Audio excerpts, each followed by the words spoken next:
colar? Hoje a gente vai mergulhar num ponto da Lei de Responsabilidade Fiscal que é fundamental para a boa gestão e, ao mesmo tempo, um prato cheio para as bancas de concurso. Com certeza. As regras de final de mandato. Exatamente. Nossa missão aqui é analisar a fundo o que os gestores podem ou não fazer nos seus últimos meses de governo, sabe? Principalmente em relação a dívidas e despesas. E a fonte é a melhor possível, né? O próprio texto da lei. A própria Lei Complementar 101 de 2000. Vamos focar nos artigos 41, 41A e 42. É um trio que, olha, todo concurseiro precisa dominar. Ok, vamos lá. A primeira coisa, abrindo a lei, que salta aos olhos, é que o artigo 41 está lá, mas tem um vetado enorme em cima. Sim.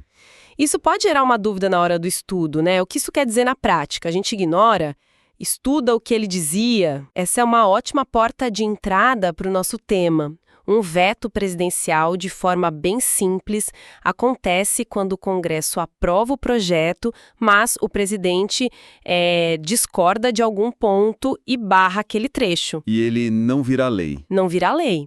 Então, para quem está estudando para concurso, o artigo 41 original não tem validade jurídica nenhuma.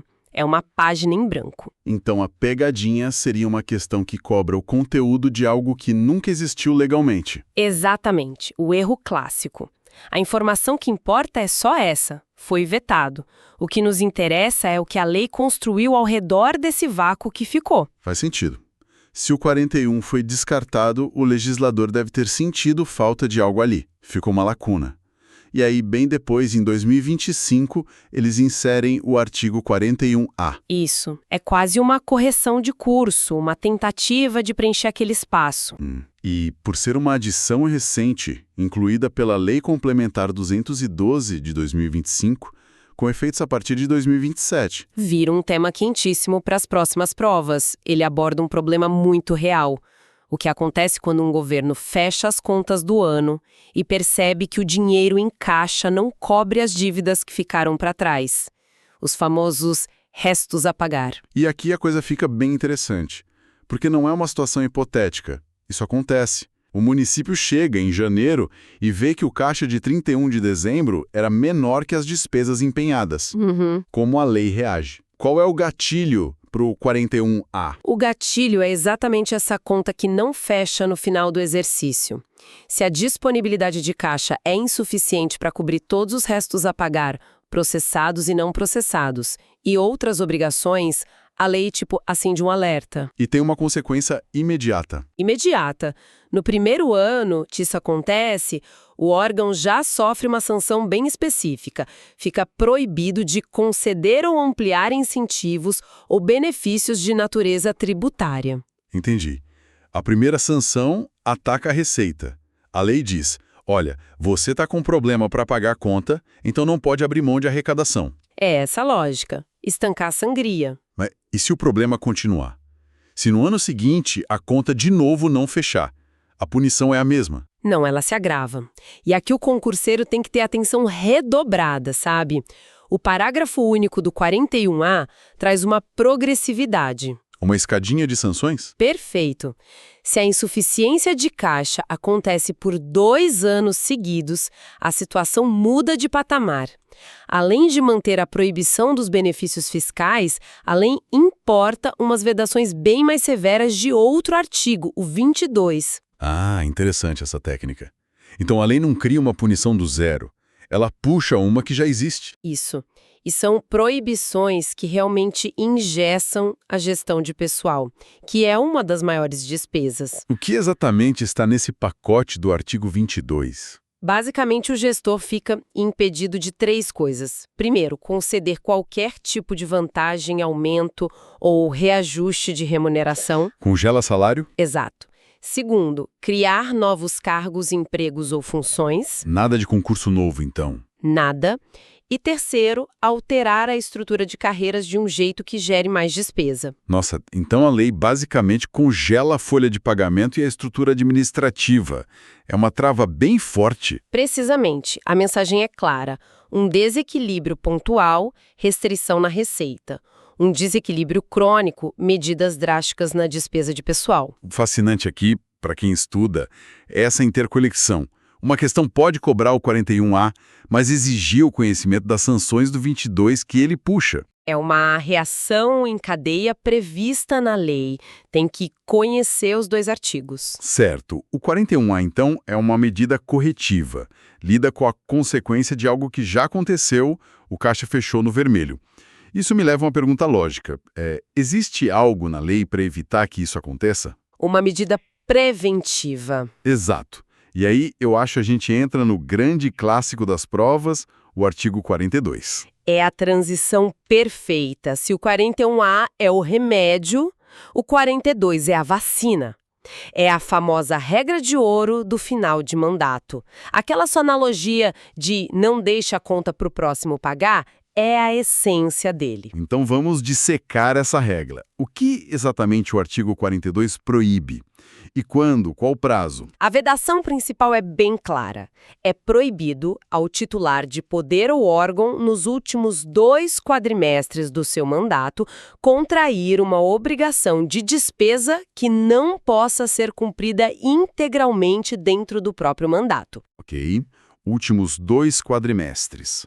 Isso dá os últimos 8 meses, de 1º de maio a 31 de dezembro do último ano de um prefeito, por exemplo. Exatamente. A regra, então, nesse período, não se pode assumir um compromisso novo que jogue parcelas para o ano seguinte, para a gestão do sucessor.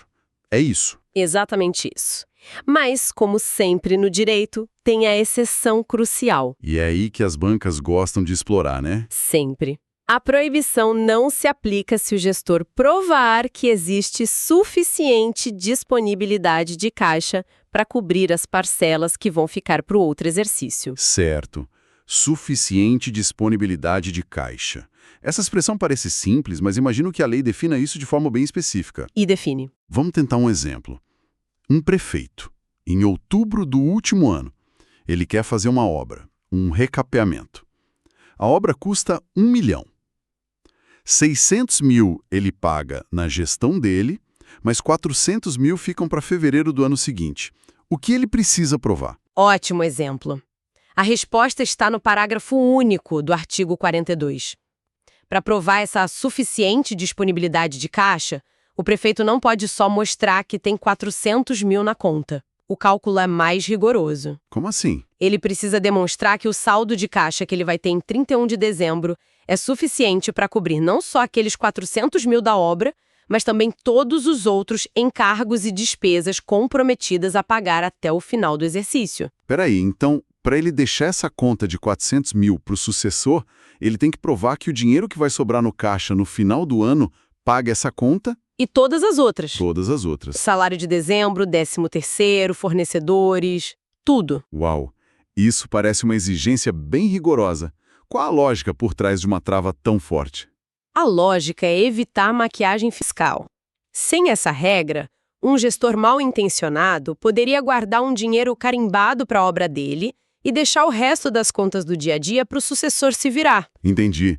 A lei diz, quer deixar uma parcela da sua obra? Tudo bem, desde que você prove que está deixando caixa para essa parcela e para quitar todo o resto. Exatamente. A prova de fogo é garantir a saúde financeira geral do caixa, que será entregue não só de uma despesa isolada. Agora ficou claro. A disponibilidade de caixa do artigo 42 não é o saldo do dia, é uma projeção do saldo líquido em 31 de dezembro, depois de descontar tudo. Dá para ver por que isso derruba candidato. O detalhe é sutil. Muda tudo. E agora a gente consegue conectar os 2 artigos, né? Sim. O artigo 42 é preventivo, focado no ato de contrair a dívida. Se ele for obedecido, a chance de ter insuficiência de caixa diminui muito.